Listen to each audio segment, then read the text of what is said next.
Hola, mi nombre es Clara Osorio, Derecho Procesal Penal 2, Talla A. Comenzaremos con el tema 13, el cual son las causales de inadmisibilidad de recursos de apelación.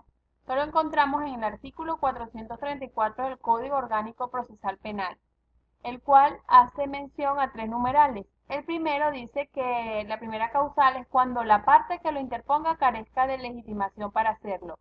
Un ejemplo que tenemos es de la Sala Constitucional del Tribunal Supremo de Justicia, que declara inadmisible el recurso de apelación ejercido por los presuntos representantes judiciales de los ciudadanos Raúl Emilio Baduel y Alexander Tirado Lara, contra la sentencia dictada el 4 de abril del 2014 por la Corte de Apelaciones del Circuito Judicial Penal del Estado de Aragua. La decisión de la Corte de Apelaciones declaró inadmisible por falta de legitimidad la acción de amparo interpuesta por los presuntos representantes, los mencionados ciudadanos. Este ejemplo deja muy claro el numeral 1, que el tribunal lo declaró inadmisible ya que no existía legitimidad de parte de una de las partes.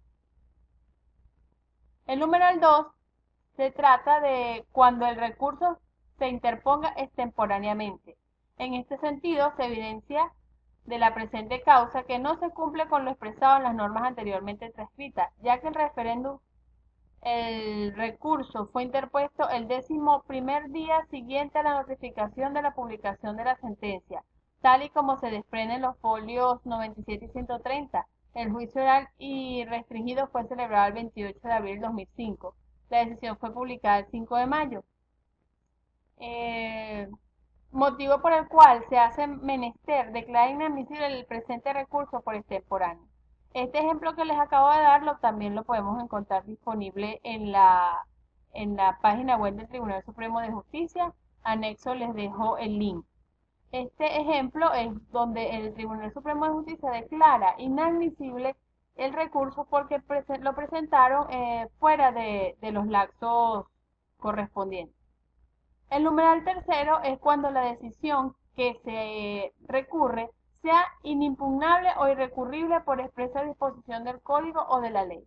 Un ejemplo que tenemos es un extracto que tomé de una sentencia del Tribunal Supremo de Justicia, donde su dispositiva dice que por las razones que preceden esta Corte de Apelaciones del Circuito Judicial Penal del Estado Lara, administrando justicia en nombre de la República y por autoridad de la ley, declara inadmisible por irrecurrible el recurso de apelación interpuesto por el abogado José Jaime Hernández en su condición de defensor privado del ciudadano José Alexis Espinosa, en contra de la decisión dictada en fecha 16 de septiembre del 2010 por el Tribunal contra la Mujer en Funciones de Control.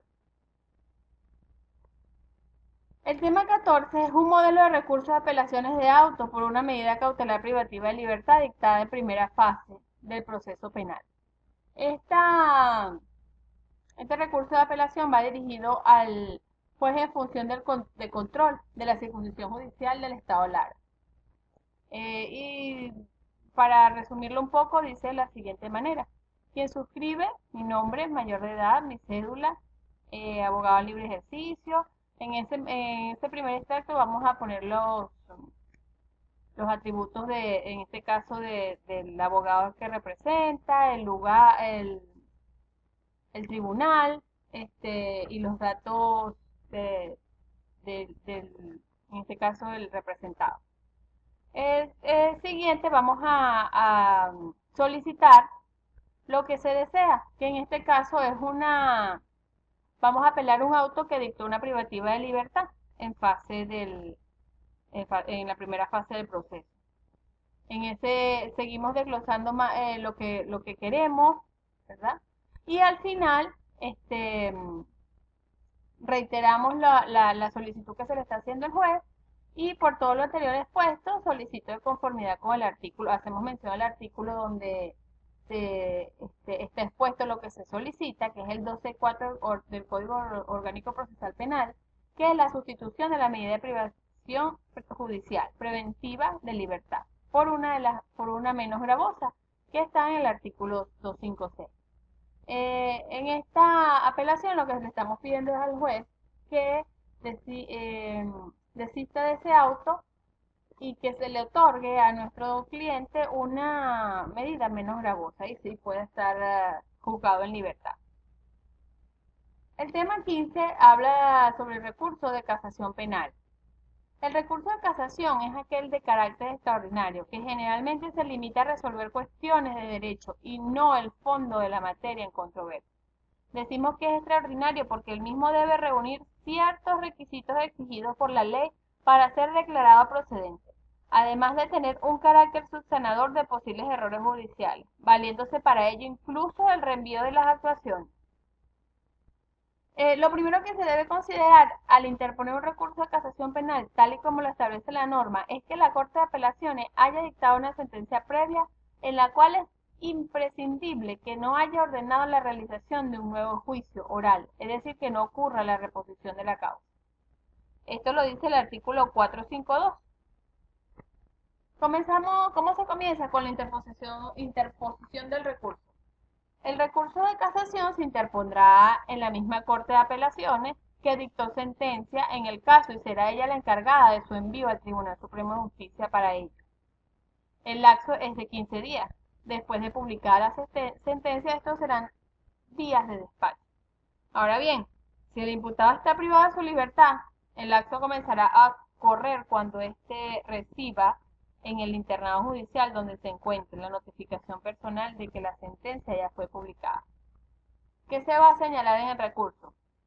En el recurso se van a señalar los preceptos legales que el recurrente considere violados por falta de aplicación, por indebida aplicación o por errónea interpretación. Luego viene el periodo de prueba.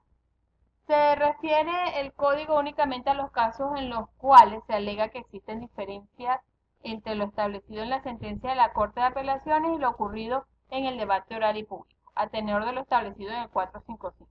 Solo se van a promover pruebas cuando exista diferencia.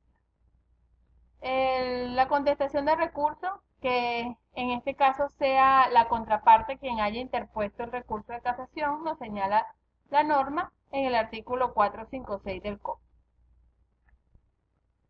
Desestimación del recurso, que es importante destacar lo siguiente: aun cuando el recurso sea declarado desestimado por manifiestamente infundido, si la Sala, al revisar por mandato del artículo 257 de la Constitución la sentencia de la Corte de Apelaciones, encuentra que existe un vicio en la misma, como por ejemplo que el fallo es inmotivado, procederá a subsanar el vicio, reenviando las actuaciones a la Corte de Apelaciones a fin que ésta dicte una nueva sentencia.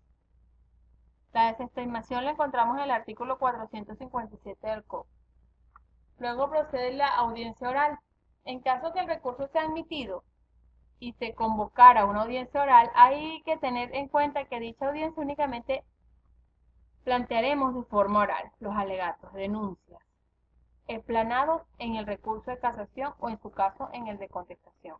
La Sala no está obligada a conocer de ninguna otra cosa que no sea aquello que haya sido planteado en el recurso. Simplemente el recurrente se limitará a defender de forma oral ante los magistrados todos sus alegatos y responderá a los alegatos realizados por la contraparte.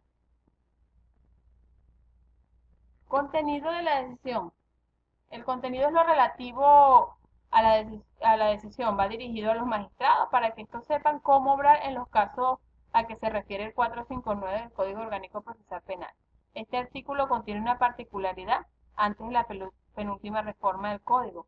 El recurso de casación se fundaba en motivos diferentes a los actuales. Sin embargo, el legislador omitió reformar también este artículo a fin que recordara con los nuevos motivos en los cuales se debe fundar el recurso, contenidos como ya hemos visto en el 452. Sin embargo, la Sala ha interpretado que cuando en el mismo se habla de inobservancia de un precepto legal, este realmente se refiere a la falta de aplicación de dicha norma, y cuando el artículo reza errónea aplicación, esto significa indebida aplicación de un precepto legal, subsanando de esta manera la omisión legislativa existente. Luego sigue la libertad del acusado, lo encontramos en el 461 del COP. Y este dice que la libertad del acusado, el Tribunal Supremo de Justicia ordenará inmediatamente la libertad del acusado si está presente en la audiencia, cuando por efecto de su decisión deba cesar la privación de libertad. Es importante tener presente que la sala penal puede acoger el lapso de 10 días para dictar su decisión. Vale destacar también que si el mismo no está presente en la audiencia, lo que la sala librará las boletas ordenando su libertad no quiere decir este artículo que si el acusado no está presente no quede libre. Esto es todo, gracias.